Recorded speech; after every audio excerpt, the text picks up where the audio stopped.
आपने भी कभी सोचा तो होगा कि आखिर जीरो किसने बनाया था। शायद किसी यूरोपियन साइंटिस्ट ने या फिर किसी यूनिवर्सिटी के प्रोफेसर ने। लेकिन जब आप असल सच जानेंगे तो सिर्फ आपका कॉन्फिडेंस ही नहीं, आपका यकीन भी शॉक हो जाएगा।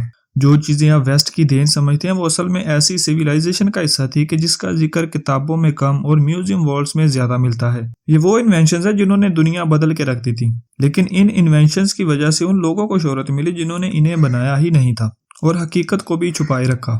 आज हम जानेंगे ऐसे 5 इन्वेंशंस के बारे में जो कि एंशिएंट इंडिया ने दुनिया को दी थी। जरा सोचिए कि अगर जीरो ना होता तो ना आपका फोन होता, ना इंटरनेट और ना ही कंप्यूटर्स होते। मगर सबसे पहले ये जीरो किसने बनाया? सबसे पहले जीरो आर्यभट्ट ने बनाया था और बाद में ब्रह्मा गुप्ता ने इसे रिफाइन किया। ये कोई खाली नंबर नहीं था बल्कि ये एक रेवोल्यूशन था जिसने मैथ, एस्ट्रोनॉमी और लॉजिक को नया रूप दिया। यूरोप में लोग अब भी रोमन न्यूमरल्स यूज कर रहे थे, जबकि इंडिया में जीरो ने नंबरिंग सिस्टम को इन्फिनाइट पॉसिबिलिटीज दे दी थी। लेकिन बाद में वेस्टर्न स्कॉलर्स ने इसे री इन्वेंट करके अपने नाम से दुनिया के सामने पेश किया और आज हम सिर्फ रिजल्ट देखते हैं मगर असल ओरिजिन को भूल चुके हैं।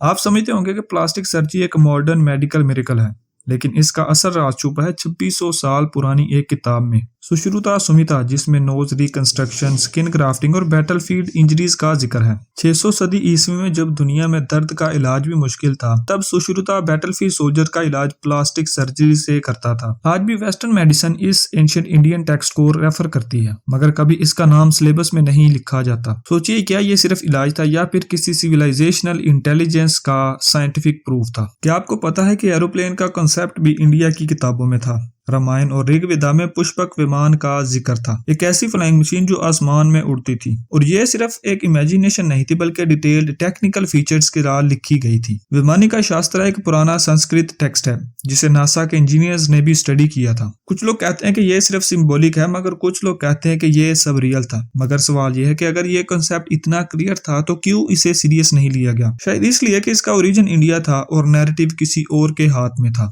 कंप्यूटर्स का डीएनए क्या है? कंप्यूटर का डीएनए बाइनरी कोड है जो कि 0 और 1 का खेल है। लेकिन क्या आपको पता है कि इस बाइनरी कोड का पहला फार्मूला किसने बनाया था? पिंगाला 3rd सेंचुरी का एक एंशिएंट इंडियन स्कॉलर। उसकी किताब जनता शास्त्रा में बाइनरी कॉन्सेप्ट एक्सप्लेन किया गया था। उसकी किताब में 1 और 0 के जरिए पोएटिक मीटर्स डिजाइन किए गए और ये वही लॉजिक था जिसे आज कंप्यूटर साइंस की बुनियाद बनाया गया। बाद में वैस ने इसे रीडिस्कवर किया और फिर री इन्वेंट कह दिया, लेकिन असल बाइनरी सिस्टम सालों पहले सोचा जा चुका था।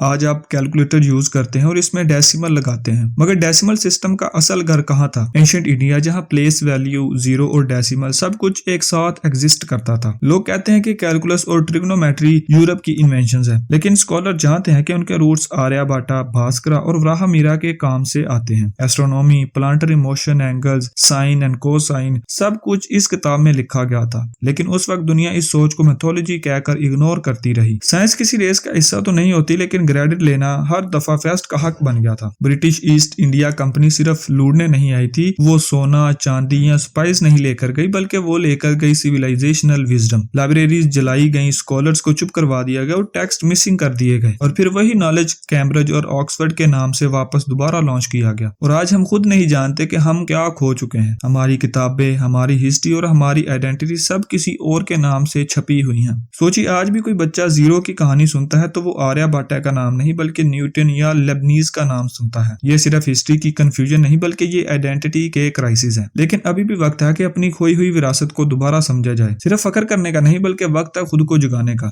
उम्मीद करता हूँ कि ये वीडियो भी आपको पसंद आई होगी, और अगर कोई सजेशंस हैं तो आप कमेंट में लिख सकते हैं।